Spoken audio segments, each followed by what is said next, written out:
জানো পল্টুদা, আজ সকালে তো আমার বাবা ফুটোর সাথে আমাকে মিশতেই বারণ করে দিয়েছে। বলছে নাকি ওর সাথে মিশলে গ্রামের লোকজন আমাদেরকে দেখেও হাসাহাসি করবে। এই না রে ফুটো, ল্যাংচে কিন্তু এই কথাটা খারাপ বলেনি। যে শুনবে ফুটো সেই দাঁতকে নিয়ে হাসবে। সে তুই আমাদেরকে যাই ভাবিস না কেন ফুটো, কাকুর বুড়ো বয়সের এই পরিকল্পনাকে আমরা বালছে ক্লাবের সদস্যরা তীব্র নিন্দা জানাই। এই বাড়া তোরা এমন ভাবে বলছিস মনে হচ্ছে সব লজ্জা লেবটা তোদেরই লাগছে, আমার ভূতের বল কোনো লজ্জাই নেই। ভূতদা সারা গ্রামে ছড়িয়ে গেছে আমার নাকি ভাই হচ্ছে, লেওরা যে দেখতে সেই মিষ্টি খেতে চাইছে। চোদ্দা গুলো এইসব শুনে কি আমার লজ্জা লাগে না নাকি? হ্যাঁ, এই সবই হলো তোর বাবার একটা চাল, বুঝলি ফুটো? আমি তো শিওর তোকে সম্পত্তির ভাগ দেবে না বলে কাকু রাতের অন্ধকারে এই চক্রান্তটা করেছে। আমাকে সম্পত্তি দেবে না? ভূতদা অতই সহজ নাকি? পাড়ার বাবা আমার নাম যে ফুটো, এটা হয়তো তোরা ভুলে গেছিস।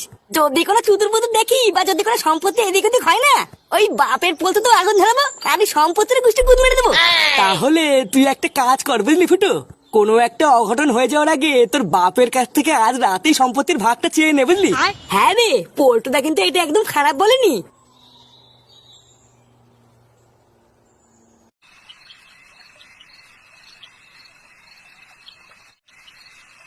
এই নাও গিন্নি, তোমার জন্য দুধ গরম করে এনেছি। নাও এই দুধটা ঝকাম করে খেয়ে পকাম করে ঘুমিয়ে পড়ো তো। তোমাকে আবার এসব কে করতে বললো বলো তো? আমাকেও তো বলতে পারতে, আমি নিজেই না হয় করে নিতাম। আরে বাবা গিন্নি, তুমি যদি সব করো তাহলে আমি কেন আছি বলো তো? এমনিতেও তোমার এই সময় কাজ করাটা খুব একটা ভালো না বুঝলা।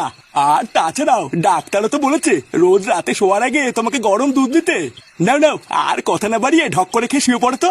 আচ্ছা সে না হয় খাচ্ছি, কিন্তু ফুটো কোথায় গো? ও কি খেয়েছে? আর তোমার ফুটো ওই সেগোমানিতে তো রাত হয়ে গেল এখনো বাড়ি ফেরেনি, তা খাবে কি করে? সে ও যখন আসবে আসুক গিয়ে, তুমি চুপচাপ দুধটা খেয়ে শুয়ে পড়ো। এইসব কি বলছো তুমি? ছেলেটা এত রাত হয়ে গেল এখনো বাড়ি ফেরেনি। কোথায় আছে, কি করছে, কিছু খেয়েছে কিনা কোনো ঠিক নেই। আর আমি খেয়ে দিয়ে শুয়ে পড়বো? আরে কোথায় আর থাকবে, ক্লাবে ক্লাবে বন্ধুদের সাথে গাড় পেঁয়াজি মারছে হয়তো। কইরে মুখাচুদা নান্টু বেরো বড়া। এটা কিসের শব্দ গো? তুমি দাঁড়াও গিন্নি, আমি দেখছি। চালা সেগমানির ছেলে, আমাকে কি সবাই মুখান্ডা পেয়েছে নাকি? হ্যাঁ, বাড়া এক এক রেখে ধরে গায়ে ভেঙে দেবো সর বড়া।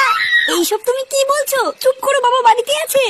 এই দেখ মাগে, ঘরের বউ ভুদা ঘরের বউর মতন থাকবি বুঝলি তো, ভাতারের উপরে কথা বলবি না। বাড়া এদিকে আমার সব পুঙ্গা মারা হয়ে যাচ্ছে, আর তুমি সত্যি সাজছ? হ্যাঁ চালা অনেক দেখেছি, বাড়া আজ রাতে একটু হেসতে হেসতে করে ছাড়বো।